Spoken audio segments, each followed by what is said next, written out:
Okay, boys, if a cold break, you take one step back. Don't throw any punches to the back of the head and protect yourselves at all times. Touch gloves. Good luck, lads.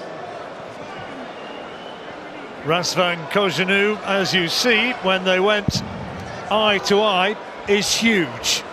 A very, very big man indeed. Went the distance with Joseph Parker for the WBO title. Daniel Dubois, 8 of his 9 wins inside the distance. If he could get another one here, well, it would be a statement.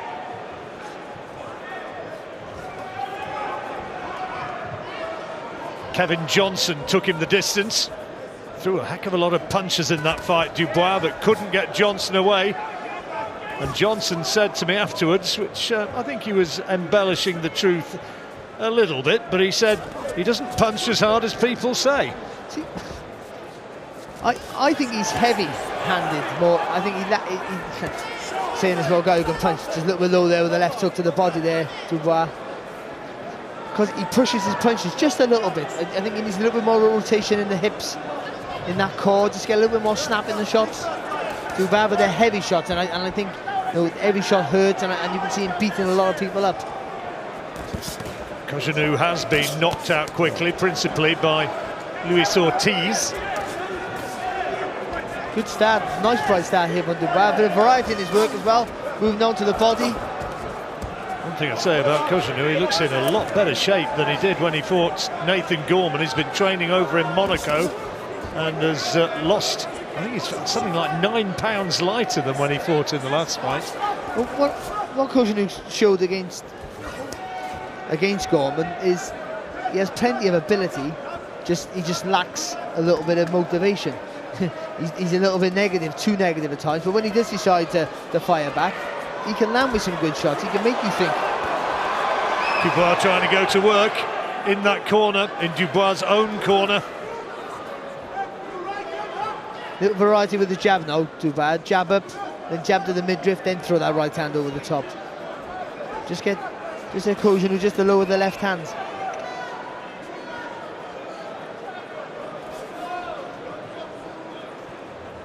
Dubois, as ever, with his name around his waistband. Nice little chopping right hand from Cojanu. Just too close there, Dubois, for that right hand.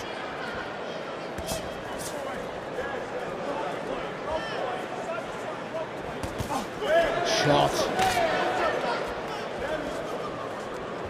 Step back, step back. As an amateur, he fought for the Bucharest Police Club, Cojanu. Went and got himself a job with the police on the back of that, or it helped him. Tell you what, if you got pulled over by him, you'd listen, wouldn't you? Dubois just landed just a second ago when you were talking. He landed a nice solid jab, Dubois, then followed by a nice right hand with the left hand. That's key for him. Plenty of weight behind that jab. Right hand from Cojanu, the corner liking that one. And just tying Dubois up in the closing seconds of the opening round.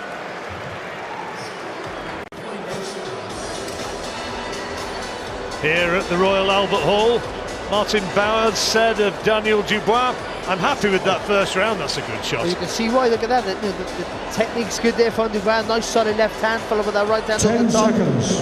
It's a good shot there, a little bit smothered maybe the right hand a little bit, but I think that's because Cojanu was coming onto it a little bit more, but I thought he boxed quite well. He took a few shots, nothing heavy, but I think he's the one who's looking to push the pace. He's broken behind that nice solid left hand.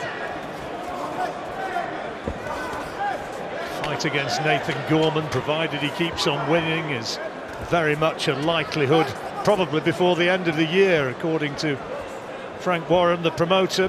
He's eyeing that one as one which is going to perhaps really create a lot of interest in these two young heavyweights. Did the right sort of movement there, Dubois. He rolled underneath the shot, come back with a little bit, just stood a little bit too tall when he threw the left hook and had to take one back.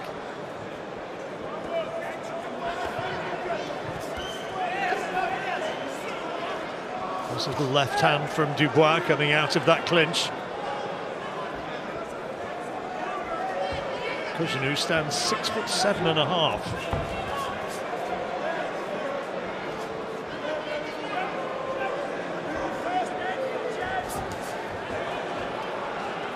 You see what I mean? But just a little bit of snap.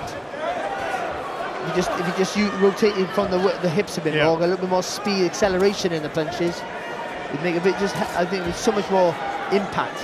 Cojanu is showing a little bit more of an aggressive intent than he did against Nathan Gorman. Different sort of fight, different sort of fighter. Well, Gorman's around the body a little bit more, so he's faster hands. So even though the punches maybe not as heavy or not as painful to take, they're harder to read. Another low one from Dubois, and referee Steve Gray saying, let's just keep him up. Cojanu could have made more of that than he did, but the action continues.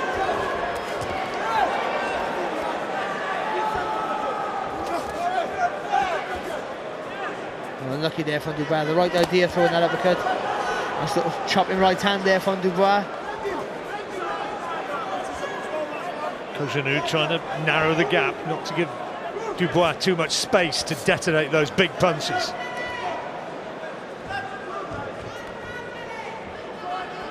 Hasim Rahman is sitting at ringside, not too far away from we are. He's over here with Travis Reeves, former world heavyweight champion who memorably beat Lennox Lewis back in 2001. Again, low with that left hand. And another one. Oh, and he's caught him with the left to the jaw, followed by the right hand, and he goes down. Got away with those low punches, but the gloves came down, and I don't think Cojanu's going to get up. He's trying manfully, but it's been waved all over, and it is finished in the second round. Cojanu disappointed, but it's celebration time for Daniel Dubois. It was a clean shot, that left hook to the chin. It was one really low, first of all.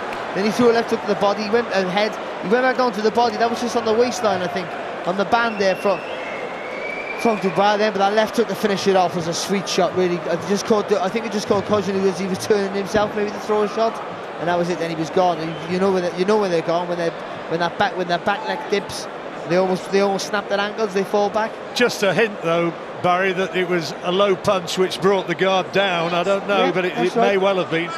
It could have been, but there's no intention in it. But the fact is, he's getting the job done, and you know, and more importantly, the whole setup about him and Nathan Gorman, the same opponent, how one beats the other one. Let's look again. There's the low one. There's low, and he throws another one here now. Oh no, I think this was the very first one from earlier on. That here we go. There's a low one. There you go. It's a great shot. Well, if that was slowed down, I think you'd probably see there was a low one before the big punch to the head. Just see here now, right hand there. Low one there on the waistband. It's only on the band. There was one prior to that, to be fair, John. But here, that's a great shot. And just in case that's not enough, was that low? There, you look at that one right on the button. Now right hand just on the ears was enough. Protective guard was pulled up very high on Cojanu though, but that was a good finish. Either way, it's a great finish, and he has those natural instincts there, Daniel Dubois. And he boxed quite well, I think. You know, he took a couple of shots, but he's in against a tricky opponent who's boxed for a world title. So, all in all, I think that's a fantastic performance. Get it finished early, and earlier than his rival did.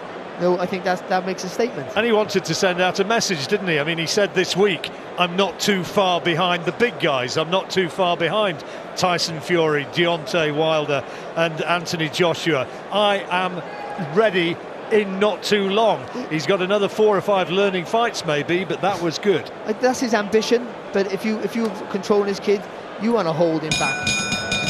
Here now is Thomas Treiber.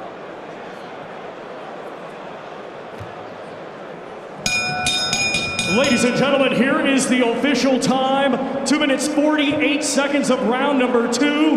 Referee in charge, Steve Gray, reaches the count of 10. Your winner by way of knockout, still undefeated, and now the new WBO European Heavyweight Champion, Triple D, Daniel Dynamite Dubois.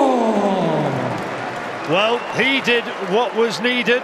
How much has that impressed